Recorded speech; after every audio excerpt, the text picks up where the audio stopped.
Okay, this is one more very important topic, that is thermal speed of the carriers in conductors. And what are the carriers in conductors? They are electrons simply. So what happens at normal temperature or at room temperature, every conductor will be at its room temperature, obviously, say that is 27 degrees Celsius. So due to thermal energy, I would say, because all the electrons must be at 27 degrees Celsius or 300 K, so they acquire what? A kinetic thermal energy, and due to that particular energy they start moving randomly or even with very high speed in different directions. So what happens, suppose this is a conductor and these are electrons, so these are atoms, these are electrons, so they are moving randomly in different directions,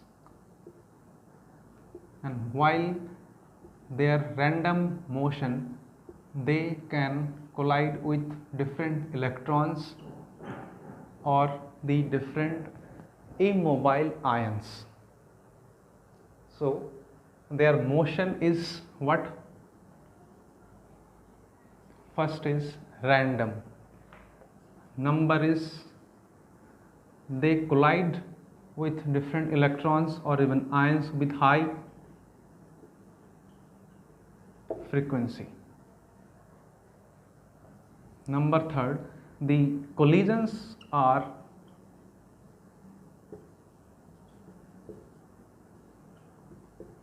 elastic more oftenly.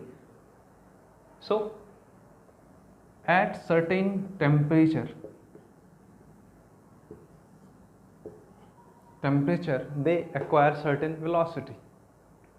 The temperature is increasing, so their speed increases, and if speed increases, what? They collide with the other particles like other electrons and other ions more frequently.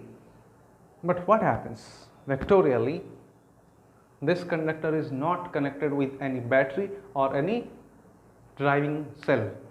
So obviously these electrons are moving, and as we know that every moving electron will make a current, but overall the electrons are moving randomly in different directions, so they will produce no electric current. Fine, they will produce no electric current as their motion is random and anomalously they are moving here and there, so there is no net movement of electrons in any particular directions. So this is simply giving us what? If U1, U2, U3, so we have n number of electrons, so that is the nth electrons initial speed. All the electrons are moving due to thermal velocity, but they are producing no electric current. So we have the vector sum of all the u's, that is their velocities, is equals to 0, that is sigma ui over n is equals to 0. That is thermal velocity. Only thermal velocity does not contribute to electric current. Okay. Now I shall discuss, or I love to discuss, three very important terms. They are, first is relaxation time, and other is mean free path, and the last one is average velocity or thermal velocity. Average velocity of electrons is 0, but remember the average velocity equals to 0, but the average speed will not be 0. Okay, what I was talking about, that is relaxation time, mean free path, and one is very important, that is speed of the electron, that is RMS speed of electron. So what happens to the motion of electrons even in the absence of electric field, that is battery? If no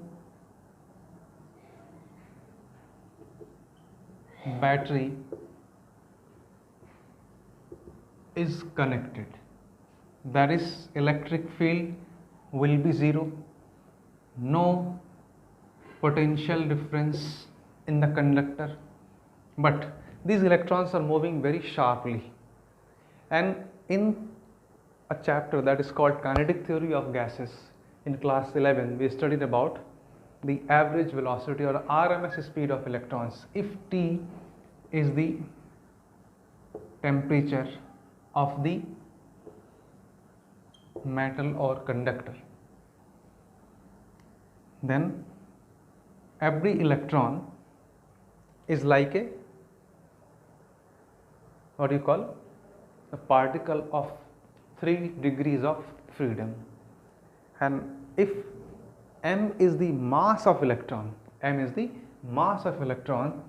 then kinetic energy is equal to 3 by T of kBT, that is Boltzmann constant and absolute temperature. So we have half mv square is equal to kB and T, and solving this we get V equal to under root thrice kBT over m. Okay, this is the RMS speed of the electrons at temperature T. So this is giving you, as I mentioned earlier, कि the more you increase the temperature, the velocity increases, and this value is mathematically equal to this, right? That is VRMS equal to thrice kBT over m, and at room temperature, that is 27 degrees Celsius or 300 Kelvin, the VRMS is approximately 10 to the power 5 meter per second. Second is mean free path. This is what the average distance between two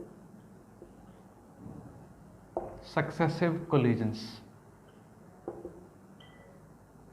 Average distance traveled by the electrons between the two successive collisions for all the electrons, and this is denoted by lambda, and lambda is equal to 10 to the power minus 10 or 1 angstrom.